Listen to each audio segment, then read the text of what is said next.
he'll hear us. I wanted to take a quick moment to recommend two things to you all. One is a movie, and the other is a book, but both deal with the same man, Harlan Ellison.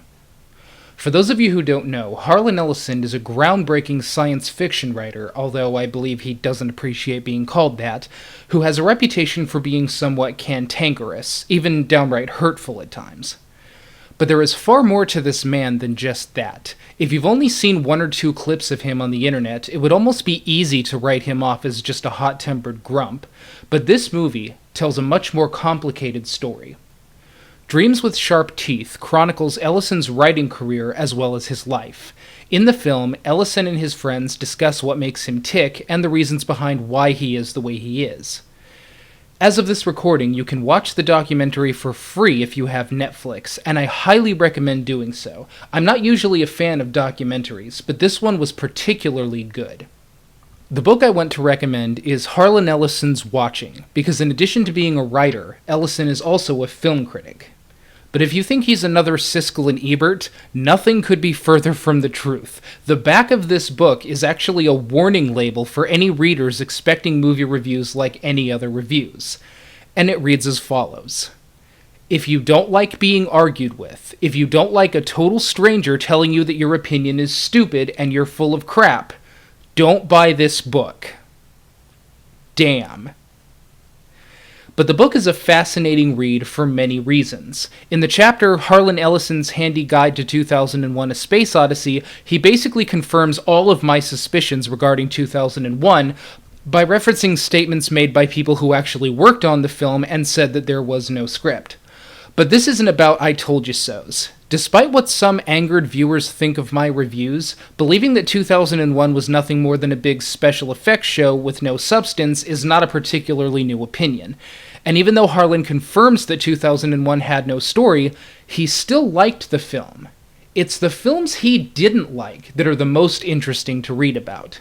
If you guys think I'm bad for some of the popular films that I've given bad reviews to, then here are a few interesting facts about Harlan's opinions in this book. He did not like Star Wars. Not the prequel films, the original films. He did not like Back to the Future. Not the second one, the first one. As far as a harsh minority view is concerned, Harlan makes confused Matthew look like a timid kitten. So if you were offended by negative reviews regarding popular films, if you were offended by atheism, if you were offended by abrasive attitudes towards a particular fan base, you should read this book and watch this movie all the more, if you are of an appropriate age to do so, of course. And the reason I say that is because I think it's good for people to be exposed to opinions that they wouldn't necessarily agree with. And that's the reason that I'm recommending both of these works. It's not just about agreement. I think with regard to the issue of Star Wars, Ellison is right in some respects and wrong in other respects. But it isn't about that. It's about being able to listen to another person's point of view, no matter how different that point of view is to yours. Aristotle once said, "It is the mark of an educated mind to be able to entertain a thought without accepting it." And I hope those who choose to take my recommendations will go in with that philosophy in mind. And Harlan, in the 1 in a million chance that you might actually be watching this video, if you think I've taken too many liberties in talking about what you said in your book or what you've said in your movies, just let me know and I will take the video down. Please don't sue me. I get so angry about this because you're undercut by all the amateurs. It's the amateurs who make it tough for the professionals. Because when you act professional, these people are so used to getting it for nothing and for mooching and for being able to pass off this bullshit. I mean, they don't even send you a copy of the DVD. You know, you have to call them and say, "Where's the DVD?" "Well, it's been out for 6 months. You know, you could go to the store and buy it." You could go to the store and buy it, motherfucker. You go to the store and buy it. You send me the goddamn DVD now, or I'm going to come down to your office and I'm going to burn it to the ground. Now, how about that?